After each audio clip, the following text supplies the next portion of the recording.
Welcome back to IDOLOGY, the weekly show that breaks down the best, the worst, and the Randy Jacksonisms of American Idol. Where's the arch, man? Where's the arch? Joining me today is season 6's fabulous Melinda Doolittle. Melinda, thanks for being here today. Thanks for having me. We've survived week 3 of the season 11 auditions. Thank God they're done. I'm ready to move on to Hollywood week. Season 11 auditions started out with such promise. We got 27 golden ticket holders shown in week 1, 22 golden ticket holders shown in week 2, and this week we got 11. We spent huge segments on people that had nothing to do with Hollywood at all. So if you would believe. Then at the very end, all of a sudden we see people. I even saw this girl that I go to Taibo with, and I kind of wanted to hear her sing. And I actually saw at the end of one of the episodes, Emily from the Glee Project. We're going to Hollywood, baby, what? Surely it would have been interesting to see even a 30-second snippet of her. I used to love when they would do a quick shot of 3 auditioners and pack them into 1 minute. That's how we saw Crystal Bowersox and Lita Wise in season 9. Take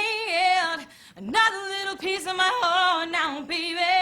It's how we saw Chris Allen in season 8. We just got that little bit of a flash of a few lines of music, but it gave you a few extra people to be excited about going into Hollywood week. Break another little piece of my heart now, oh. But here's my question to you. Is there a way to reboot those audition rounds for season 12? I have a crazy idea. Why are they beholden to basing everything around a city? You go to the St. Louis auditions and you get people from Philadelphia and Montana and Florida and New Jersey. So it doesn't really make sense to tie things to a particular city.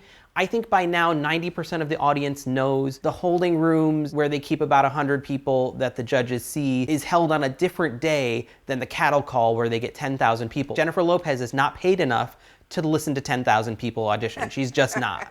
And her security detail would never approve it anyway. Say that to the judges who have thousands of hopefuls waiting to get their idol on. What if Nigel revamped the auditions for season 12, did a block of country divas, did a block of rocker dudes, did a block of R&B women, did a block of people with really sad sob stories. Just find a different way to package these auditions and just make it feel like it's something we haven't seen before. I would love to kind of see like the country divas all together so that I could kind of make a comparison. Yeah. You know, I would love to see something like that. I don't know that I would want to see all the sob stories in one wallop.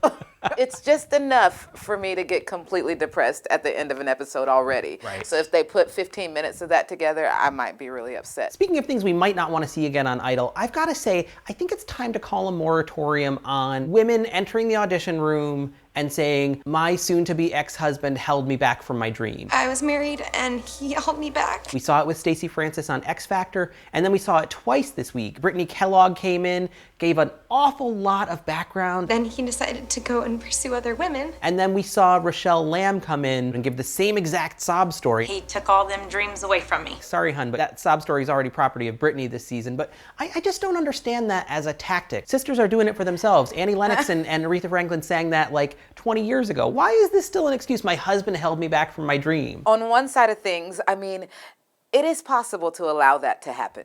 It really is. But you would have to allow that to happen. You know, let him hold you back from that. Right. I'm just not sure that Idol should use it as a sob story for anybody. Yeah. You know, it could be true.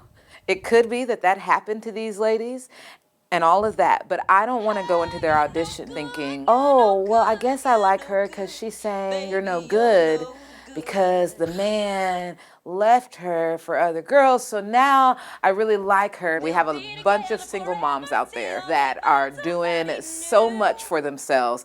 Can she sing? Yeah. That's what I need to know. Unless there's a way for it to relate back to J-Lo. I loved when Brittany was like, How is it being a mom? Because there's so many people that say you can't do this. and J-Lo was like, well, I only made 27 million last year as opposed to 34 million, but I find a way to get by. Well, you know, when you have 5 nannies, it works out really nicely. I don't think J-Lo travels with an entourage as big as Brittany Kellogg. Brittany Kellogg had a lot of people with her. I don't know that anybody does. In the midst of all that, we did get a couple of really good auditions. I think that maybe Johnny Kaiser would have been my favorite. It's been a long. Should we just vote now? If he hadn't had visible sweat stains under his t-shirt, I'm very sensitive to that, and So I'm gonna make my favorite for the week Brittany Zika, who also sort of put me off a little bit. She was a little bit too new girl as she came in. Oh, I'm a tripster hipster. They call me Tripster, the hipster. It was all cutesy and whatnot, and she was like, I held up a sign at a concert.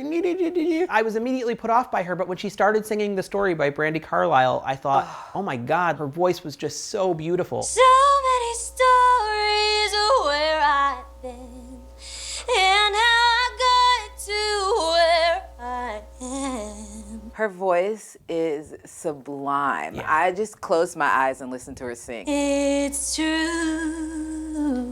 that I was made for you. Why did Randy have to go and ruin it at the end? Take off the hat, too. Okay, take the boots off. I'm not wearing I'm any just socks. kidding. I'm only kidding. No. Again, don't speak. Unless J-Lo tells you to, don't speak. Who was your favorite for the week? I loved Jessica, the girl that had the boyfriend that had a stroke, and I just loved her getting into the music. It was like she just did not care. I mean, hands in the air, she was just in it. I wouldn't take away the rain, 'cause I know it made me who I am. I thought she sounded really current. I think that was one of the things that excited me Yes. about her. I think you're right. There was an emotion there, a connection to those lyrics. That's how I know he's watching me. And I think anyone who brings Faith Evans back into the mix is all right with me because honestly, Heartbreak Hotel by Faith Evans, Kelly Price, and Whitney Houston, one of the all-time greatest songs. Why is it never covered on Idol? Why is it never played anywhere? How come no one ever talks about it? It is an R&B classic. Such a great song. And, you know, if Jessica makes it through, I think Heartbreak Hotel should be on her set list at some point this season. She kind of ties with me with Lauren Gray. Every feeling, every word, I've imagined it all. Lauren's tone and just her feeling, I don't know, you know, I get into feeling. It's one of my favorite things. And when somebody can emote and still have great pitch and great tone, I get really excited. Forget your past and simply be mine.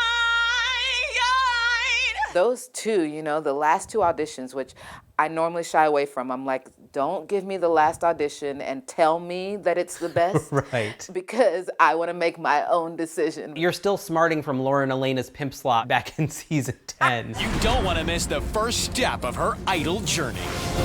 You will like her. She will be your favorite this season. She's the winner! I think we found the one today.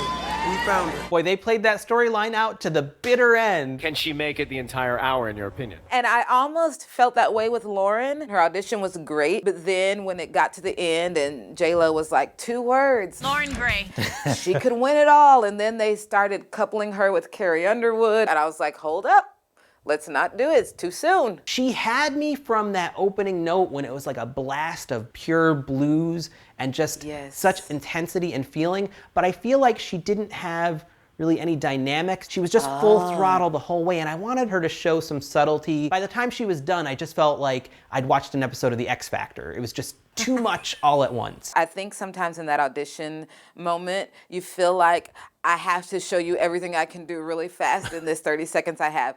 So I'm holding out hope that she really can do dynamics and kind of pull it in, pull it out, you know, all of that. Now, I know we were talking before the show, and I was shocked to hear that you would revoke the golden ticket from tall, bearded, sweating, and nervous. How could you? I mean, his mom is so nice. She was so excited. I'm going to Hollywood.